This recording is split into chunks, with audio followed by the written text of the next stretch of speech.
बिस्मिल्लाहिर्रहमानिर्रहीम। अस्सलाम वालेकुम। शहर इक़्तिदार से मैं हूं ईसा नकवी और मेरे साथ मौजूद हैं सदीक जान। इस वक्त मुल्की सियासी मंजरनामे पर दो ही खबरों की गूंज है। एक चेयरमैन तहरीक इंसाफ इमरान खान साहब की गिरफ्तारी और दूसरा जो कि फ़ैसला काउंसिल ऑफ कॉमन इंटरेस्ट मुश्तरका मफादात कौंसल ने किया कि नई मरदमशुमारी के तहत आइंदा आम इंतखाबात होंगे। अब इस हवाले से गुफ्तगू चल रही थी सदीक जान साहब, जिस वक्त इमरान खान साहब गिरफ़्तार हुए और ये फ़ैसला आया, उस शाम जो टॉक शो शहजाद इकबाल साहब ने किया उसमें एक मौका ऐसा है जिस वक्त हामिद मीर साहब और शाहज़ेब खानज़ादा ये दोनों लोग मौजूद थे।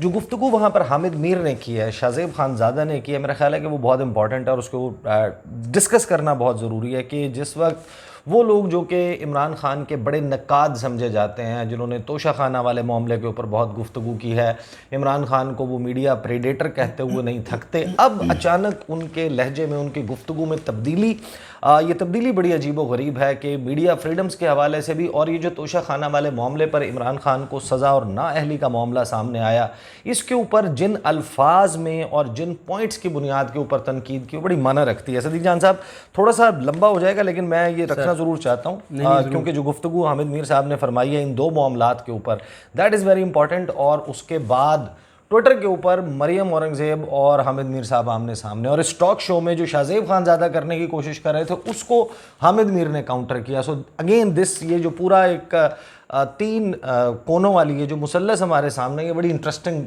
क्रिएट हुई है। अच्छा, हामिद मीर से पूछा, सवाल था, शहजाद इकबाल ने कहा कि इमरान खान गिरफ्तार हो गए, काउंसिल ऑफ कॉमन इंटरेस्ट ने फ़ैसला किया है, तो ये तो बड़ी धमाका खेज़ खबरें हैं। अच्छा, हैरान कुन तौर पे हामिद मीर साहब उसका जवाब देते हैं कि शहजाद इकबाल, मेरे लिए तो ये कोई धमाका खेज़ खबर नहीं है, ये करोड़ों पाकिस्तानियों को पहले से पता था कि ये जज, अच्छा मैं कोट अनकोट एग्जैक्ट आपको बता रहा हूँ कि उन्होंने क्या कहा कि ये जज हुमायूं दिलावर इमरान खान को कन्विक्ट करेंगे। अंदाज़ा तो उसी वक्त हो गया था जब तोशा खाना केस में जज ज़फ़र इकबाल को अप्रैल के तीसरे हफ्ते में तब्दील किया गया और हुमायूं दिलावर को लाया गया और फिर उन पर पीटीआई के वकला ने इल्ज़ामात लगाए कि ये चेयरमैन पीटीआई के ख़िलाफ़ पोस्टें करते हैं, जिसकी उन्होंने तरदीद की। तो ये पहले से अंदाज़ा था कि वो क्या फ़ैसला देंगे जज हुमायूं दिलावर। इसी तरह मरदमशुमारी के हवाले से उन्होंने कहा कि हम 1 साल से कह रहे हैं कि इस बुनियाद पर इलेक्शन को ताख़ीर का शिकार किया जाएगा। अब भी ये हमें पहले से पता था कि जब असम्बली तहलील होगी अगस्त में तो इलेक्शन 90 दिन में नहीं होगा। काउंसिल ऑफ कॉमन इंटरेस्ट का भी अंदाज़ा था, लिहाजा जब अदालतों और काउंसिल ऑफ कॉमन इंटरेस्ट के फ़ैसलों का पहले से पता हो, यानी सबको आपको पहले से पता है, तो फिर ये धमाका खेज़ खबरें नहीं रहती। हाँ, धमाका खेज़ बात यह है कि अदालतों और आइनी इदारों यानी कि काउंसिल ऑफ कॉमन इंटरेस्ट के फ़ैसलों से सियासी इस्तेहकाम के बजाय अदम इस्तेहकाम फैलने लगे तो वो धमाका होता है, और धमाके में परखच्चे उड़ते हैं और इसमें जमहूरियत के परखच्चे उड़ेंगे। अच्छा, ये तो गुफ्तगू थी जो ये धमाका खेजी वाले मामले पे की। सवाल हुआ, शहजाद इकबाल ने किया कि पहले इस पे मैं थोड़ा सा, हाँ आप इसके ऊपर कमेंट करें। फिर देखिए, अब आप देखें ना कि हुकूमत यानी मरीम नवाज़ साहिबा हमेशा अपने फॉलोअर्स को कहती हैं कि आपने सिर्फ जियो देखना है, जियो के सिवा कुछ नहीं देखना। और जियो का बिज़नेस भी ज़ाहिर है, आपको पता ही है कि मीर रहमान साहब खुद कहते हैं कि ये मेरा बिज़नेस है, और हुकूमत से सबसे बड़े बेनिफिशरी भी वो हैं, उनके केस भी ख़त्म हुआ, वो भी, ये जो एनआरओ मिला है उसमें वो भी शामिल हैं।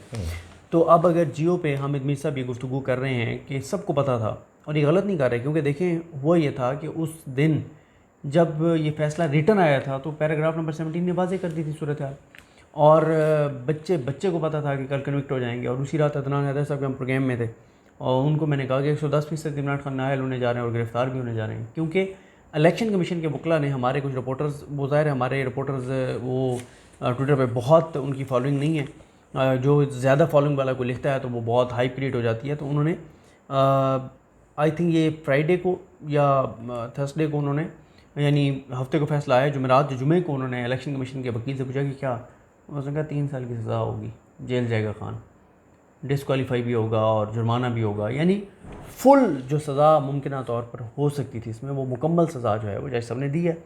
तो अब अगर हामिद मीर साहब जियो पर बैठ के ये बात कर रहे हैं तो मैं ये समझता हूँ कि ये सबसे बड़ी गवाही है इमरान खान के हक़ में कि हामिद मीर साहब जियो पर बैठ के ये बात कर रहे हैं और बिल्कुल कैटेगोरिकल कर रहे हैं। और ये वो बात नहीं है जो कोई आप समझें कि कोई ऐसी बात है जो कोई वो नई बात कर रहे हैं। ये भी सबको पता था, बच्चे को पता था कि इमरान खान डिस्क्वालीफाई होने जा रहे हैं, 5 अगस्त को इन्होंने जाना है। ये जो देखिए यही तो गुफ्तगू हुई ना, जब उनसे सवाल किया शहजाद इकबाल ने कि आपको लगता है कि पीटीआई जो तनकीद कर रही है कि फेयर ट्रायल नहीं हुआ, आर्टिकल 10A उसका तज़किरा जो है वो कर रही है, तो आपको लगता है कि पीटीआई को फेयर ट्रायल का हक़ नहीं मिला? उस पर हामिद मीर क्या कहते हैं? उस पर कहते हैं कि पीटीआई वाले महारत रखते हैं कि कैसे इल्तवा का शिकार किया जाता है केस को। ज़फ़र इकबाल एक मतवाज़न जज थे और उन पर भी पीटीआई की सोशल मीडिया ने तनकीद की। अब जब हुकूमत ये समझती है कि उनका केस मजबूत है, तो फिर एक ऐसे जज को ले आए और फैसले की टाइमिंग ऐसी थी, यानी 5 अगस्त जब पूरे पाकिस्तान में चौकों चौराहों, ख़ासतौर पर इस्लामाबाद में बैनर्स लगे हुए हैं यौम इस्तेहसाल कश्मीर, पाकिस्तानी कौम को कश्मीरियों से इज़हार यकजहती करना था। आप देख लें मीडिया पर कहीं कश्मीर की बात तो हो ही नहीं रही। इमरान खान को कन्विक्ट करने की खबर है हर तरफ। क्या ज़रूरत थी हफ्ते को ये फ़ैसला ज़रूर सुनाना था। 2-3 दिन से पता चल रहा था कि जज साहब ने फ़ैसला इस वीकेंड पर सुनाना है, हर सूरत सुनाना है। तो हमारा पाकिस्तान कोई आइडियल डेमोक्रेसी तो है नहीं। जब जजेस गलत टाइमिंग पर, जब एक बुरी रेपुटेशन का जज गलत दिन फैसला सुनाए और उस फैसले का फ़ायदा उन दुश्मनों को हो जिनका ख्याल था कि आज पाकिस्तानी कौम इंडिया के ख़िलाफ़ पता नहीं क्या क्या मुजाहरे करेगी, क्या क्या बातें करेगी, तो आज इंडिया के ख़िलाफ़ तो बातें हो नहीं रही।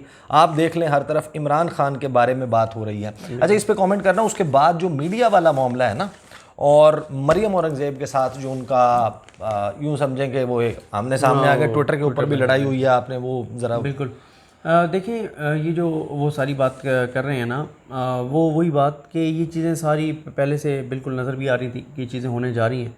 और जज हुमायूं दिलावर साहब जो है वो जिस तरह से उन्होंने केस चलाया है, और उनके तो मैं आपको बताऊं कि मैंने जिन जिन को सुना है, रशीद रिज़वी साहब को सुना है, जहांगीर जदून को सुना है, जहांगीर जदून साहब को सुना है, बैरिस्टर शुएब रज़ाक साहब को सुना है, बाकी तो चलें शुएब शाहीन साहब वगैरह तो सारे पीटीआई के उसके लीगल टीम का हिस्सा हैं। तो या अबू ज़ुबैरी साहब के ऊपर ये है कि वो ज़ाहिर है एक इमरान खान साहब के हवाले से उनका है कि उनकी राय कुछ और है, लेकिन वो तो लीगल पॉइंट्स बता रहे हैं। मैंने जितने लीगल माइंड्स को सुना है, फैसल चौधरी समेत जितने लीगल माइंड्स को सुना है, सब के सब ये कह रहे हैं कि ये फ़ैसला सस्टेन नहीं कर पाएगा। 2 ही लोग इस वक्त जो है ना वो जज हुमायूं दिलावर को, सिर्फ 4 लोग जो है वो सपोर्ट कर रहे हैं टीवी चैनल पे, 2 का मैं नाम लेना नहीं चाहता, और एक शौकत अली सिद्दीकी साहब सपोर्ट कर रहे हैं। आप अंदाज़ा लगाएं ना कि ये बड़े बड़े जो सो कॉल्ड इनकलाबी नज़रियाती फ़लाने एक वो और एक मतीउल्लाह जान साहब। मतीउल्लाह जान साहब बहुत एग्रेसिव हैं हुमायूं दिलावर साहब के मामले में, वो उनको डिफेंड कर रहे हैं, हर चैनल पे जाके डिफेंड कर रहे हैं, अपने यूट्यूब पे डिफेंड कर रहे हैं, ट्विटर पे डिफेंड कर रहे हैं, और जो तनकीद कर रहे हैं हुमायूं दिलावर साहब पे उनको भी आड़े हाथों ले रहे हैं। तो इन 4-5 लोगों के अलावा 2 लोग और हैं, एक मरियम औरंगज़ेब हैं, एक अता तारण है। बस मुझे एक बंदा बताएं नून लीग का, मरियम औरंगज़ेब साहबा और अता तारण साहब के अलावा, जिसने आगे प्रेस कॉन्फ्रेंस की होगी, ज़बरदस्त फैसला है।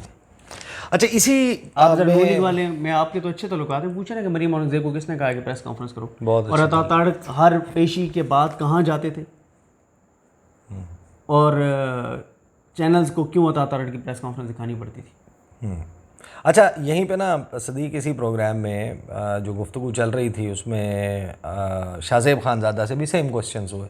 ज़ाहिर शाहज़ेब खानज़ादा का हामिद मीर से थोड़ा सा डिफरेंट पॉइंट ऑफ व्यू था। उन्होंने कहा कि फेयर ट्रायल का हक़ मिल तो रहा था उस वक्त, उन्होंने कहा इल्तवा और वो ये सारी गुफ्तगू की। अच्छा, दरमियान में उन्होंने मीडिया वाला मामला पिकअप कर लिया। उन्होंने कहा कि देखें, फिर ज़ाहिर है कि आपको कौन डिफेंड करेगा, आप मीडिया के ऊपर कदगने लगाएंगे, आपके दौर में ये होता था, और मैं हामिद मीर से इत्तफाक करूंगा कि डिक्टेटर के ख़िलाफ़ कुछ नहीं होता, हामिद मीर ठीक कह रहे हैं।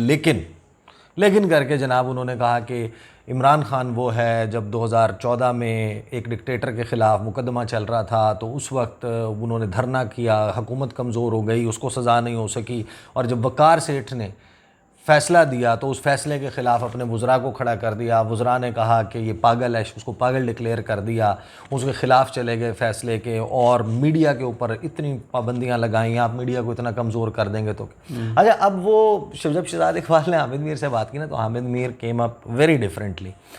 उन्होंने कहा कि मैं तारीख़ दुरुस्त करना चाहता हूँ। मीडिया के ख़िलाफ़ क्रैकडाउन नवाज़ शरीफ के दौर में शुरू हो गया था। नवंबर 2017 में जब नून लीग की हुकूमत थी तो पैमरा के ऑर्डर से तमाम चैनल को बंद कर दिया गया था। वज़ीर इत्तलात मरियम औरंगज़ेब ने इसको ओन किया था कि मैंने तमाम चैनल्स को बंद करवाया है, और खान साहब के दौर में पाबंदियां थीं, मेरा प्रोग्राम भी बंद हुआ था, लेकिन ये क्रैक डाउन तो नून लीग के दौर में शुरू हुआ था। पीका कानून 2016 में नून लीग लेकर आई थी। फिर परवेज़ मुशर्रफ केस में जब नवाज शरीफ प्राइम मिनिस्टर थे तो ECL से किसने निकाला था? ट्रायल शुरू किया था तो भगाया भी तो नून लीग ने था। आज जो क्रैकडाउन हो रहा है और जो ड्रैकोनियन कवानीन लाए जा रहे हैं मीडिया के हवाले से, इसके पीछे भी नून लीग ही वज़रा है। तहरीक इंसाफ पर इल्ज़ाम ज़रूर लगाएं, लेकिन नून लीग और पीपल्स पार्टी दूध की धुली हुई नहीं है। और जब निगरान हुकूमत आएगी तो आपको पता चलेगा कि मीडिया के ख़िलाफ़ क्रैकडाउन होता क्या है। और फिर यही वो गुफ्तगू और इसी की बुनियाद और जो कमेटी की हेयरिंग वगैरह थी, उस पे ट्विटर के ऊपर ट्रोलिंग शुरू हो गई हामिद मीर की। और हामिद मीर साहब जो हैं उन्होंने उसके ऊपर बड़ा ऑफेंस लिया। वो उन्होंने बड़ी शदीद उसके ऊपर रिएक्ट किया कि नून लीग की जो ट्विटर ब्रिगेड है, उन्होंने कहा है कि मुस्लिम लीग नून के वो साइबर कमांडोज जो पैमरा तरमीमी बिल पर हमारी तनकीद को जमहूरियत के खिलाफ साजिश करार दे रहे हैं, वो सिर्फ इतना बता दें कि जब 2016 में PK एक्ट लाया गया तो कौन वज़ीर आज़म था।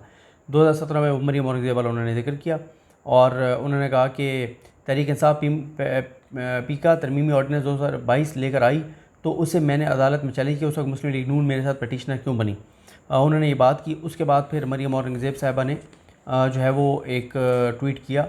उन्होंने कहा कि पैमरा तरमीमी बिल 2023 पर मुशावरती अमल जारी है, जिस पर मुख्तलिफ आरा का आना कुदरती बात और खुश आइंद और जारी रहेगा। उसकी हमायत या मुखालफत से कतई नज़र ये बात किसी भी शक व शुबा से बालतर है कि हामिद मीर साहब मीडिया के उस काबिल फ़ख्र और दलेर कबीले में शामिल मुमताज़ शख्सियात में से एक हैं जिनकी ज़बान, ज़मीर और कलम हमेशा जबर, जुल्म और सेंसरशिप के ख़िलाफ़ ढाल बना रहा। सहाफ़ी ही उन्हें अहले सियासत की भी सहाफ़ी नहीं अहले सियासत की भी वो ज़बान बने और जिसकी कीमत गोलियों, कॉलम और प्रोग्राम की बंदिश की सूरत में उन्होंने अदा की। अच्छा, यहाँ पे एक मिनट रुक के, जब गोलियाँ लगी थी उस वक्त किसकी हुकूमत थी? इन्हीं की हुकूमत थी। वो फिर क्या हुआ था? मियाँ साहब ने जो कहा था कि हम गुलेल वालों के साथ नहीं दलील वालों के साथ हैं, फिर क्या हुआ था जी? अच्छा फिर उसके बाद कहती हैं कि अपोजिशन हो या हुकूमत, असूल पसंद, साफ गो, सहाफ़ी और एक भाई के तौर पर मैंने हमेशा उन्हें इंतहाई इज़्ज़त और एहतराम दिया और इंशाल्लाह ये ताल्लुक़ उसी तरह बरकरार रहेगा। मैं ये वाज़ह करना चाहती हूँ कि पैमरा तरमीमी बिल 2023 पर वसी मुशावरत का आगाज़ हमारे सोचे समझे इरादे से हुआ था ताकि तमाम फ़रीक़ैन की आरा सामने आएँ और हम एक ऐसा बेहतरीन, जामे और सबके हक़ूक़ का मुहाफ़िज़ कानून तैयार करें जिसमें ना किसी की हक तलफ़ी हो और ना ही पैमरा और उसके कानून को मीडिया की ज़बान बंदी या बाजू मरोड़ने के लिए इस्तेमाल किया जा सके। सोशल मीडिया पर सामने आने वाली आरा में इस मामले को मेरे और हामिद भाई के दरमियान एक ज़ाती तनाज़ा बनाकर पेश करने की कोशिश हो रही है जो दुरुस्त नहीं। तनकीद का मैंने हमेशा खंदा पेशानी से सामना किया है, माशाअल्लाह, इससे रहनुमाई ली है और इस्लाह किया है, लेकिन फिर भी इस तासुर की वजह से अगर दिल आज़ारी हुई हो तो अपने भाई हामिद मीर से माज़रत ख़्वाह हूँ। अच्छा, ये माशाल्लाह जो है ना वो ट्वीट में नहीं लिखा, वो ये सदीक जान के मुंह से बेसाख्ता निकला है। जी बिल्कुल। हामिद मीर ने इसका क्या जवाब दिया? हामिद मीर साहब ने कहा कि आपको बहुत शुक्रिया, लेकिन मुस्लिम लीग नून की ट्रोलिंग उस दिन से जारी है जिस दिन मैंने पैमरा तरमीमी बिल पर तहफ़्फ़ुज़ात का इजहार किया। आपके इस ट्वीट के बाद हम इस मामले को अल्लाह ताला पर छोड़ देते हैं, अल्लाह हम सबको हिदायत दे। ये उन्होंने जो है वो ट्वीट किया। अब देखिए मामला ये है कि मरियम औरंगज़ेब साहिबा और अता तारड़ साहब ये दोनों इलेक्शन लड़ के आने वाले नहीं हैं। ये सिलेक्टेड लोग हैं जिनको सिलेक्ट किया जाता है, कमज़ोर लोग हैं और इनको जो टास्क दिया जाता है ये किराए के कातिल हैं। और दूसरा ये भी होता है ना कि जब आपकी कॉन्स्टिट्यूंसी नहीं है और आपने आवाम से वोट नहीं लेना तो आपको इस बात की परवाह नहीं है कि आपने अपना एक सॉफ्टवेयर इमेज रखना है। आपने फिर खुशामद करनी है, सर झुका के नौकरी करनी है, ताबेदारी करनी है, हुक्म की तामील करनी है, ताकि फिर आपकी क़यादत भी आपको कोई सीट ना दे रही हो, वजारत ना दे रही हो, तो फिर इधर उधर से सवार आएंगे, नहीं यार ये बड़े ताबेदार लोग हैं। वही जो ये शहबाज शरीफ की पार्टी में शहबाज शरीफ हैं कि जो शहबाज शरीफ साहब के बारे में ना कि सर झुका के नौकरी करते हैं, डांट डपट भी खा लेते हैं, लेकिन जी सर, हाजिर सर, खादिम सर, नौकर सर, मेरी आल औलाद आपकी खादिम नौकर सर, ये वो वाले लोग हैं क्योंकि इन्होंने इलेक्शन लड़ना नहीं है, आवाम से इन्होंने वोट लेना नहीं है, इन्होंने सर सेलेक्ट होना है और सिलेक्शन के लिए ज़रूरी है कि सारे घर राज़ी हों। सही बार ये मामला जो है वो क्रिएट हुआ। लेकिन ये जो हमने शुरू किया था ना कि ये इमरान खान साहब के हक़ में एक बड़ी गवाही है इसका, और ये नून लीग के बयानिए के ताबूत में एक बड़ा जो है वकील है। अच्छा, इसमें जो सदीक जान टुवर्ड्स द एंड मैं एक चीज़ ऐड कर दूं कि ये जो है ना इस सारे मामले में इमरान खान के ऊपर बहुत सारे केसेस हैं। कहीं पर उनके दलाइल बहुत मजबूत नज़र आते हैं, कहीं पर उनके दलाइल में झोल नज़र आता है, कहीं कमज़ोर भी नज़र आते होंगे। एवरीबडी हैज़ हिज ओपिनियन, लेकिन इसमें फैक्ट ऑफ द मैटर है कि कोई एक ऐसा मुकदमा नहीं है, एक भी ऐसा मुकदमा नहीं है जो अवाम की अदालत में मुस्लिम लीग नून ने अपने जलसों से, मीडिया कैंपेन से, टॉक शोज़ से, तकारीर से नहीं लड़ा। जब अवाम की सतह पर आप ले जाकर एक मुकदमा लड़ लेते हैं ना, और उसके बावजूद एक शख्स की पॉपुलैरिटी में कमी आने के बजाय बढ़ जाए, इसका मतलब यह है कि अवाम असल में आपका जो केस है उस केस को ओन नहीं कर रही, उसको नहीं समझ रही कि वो कोई लॉजिकल है। भारत जो टाइमिंग है इसकी, और ये ज़बान ज़द आम होना कि फ़ैसला ख़िलाफ़ आएगा, फ़ैसला ये आएगा, इस तारीख़ को आएगा, जब ये सब पता हो तो इस जल्दबाजी में हुकूमत ने ज़ाहिर है ख़ुद भी अपना खेल बिगाड़ा, और Hamid Mir rightly pointed that out. तो ये जनाब डिटेल्स हैं। इंशाल्लाह अगली वीडियो में मुलाकात होगी। मुझे सदीक जान को इजाज़त दीजिए। अल्लाह हाफ़िज़।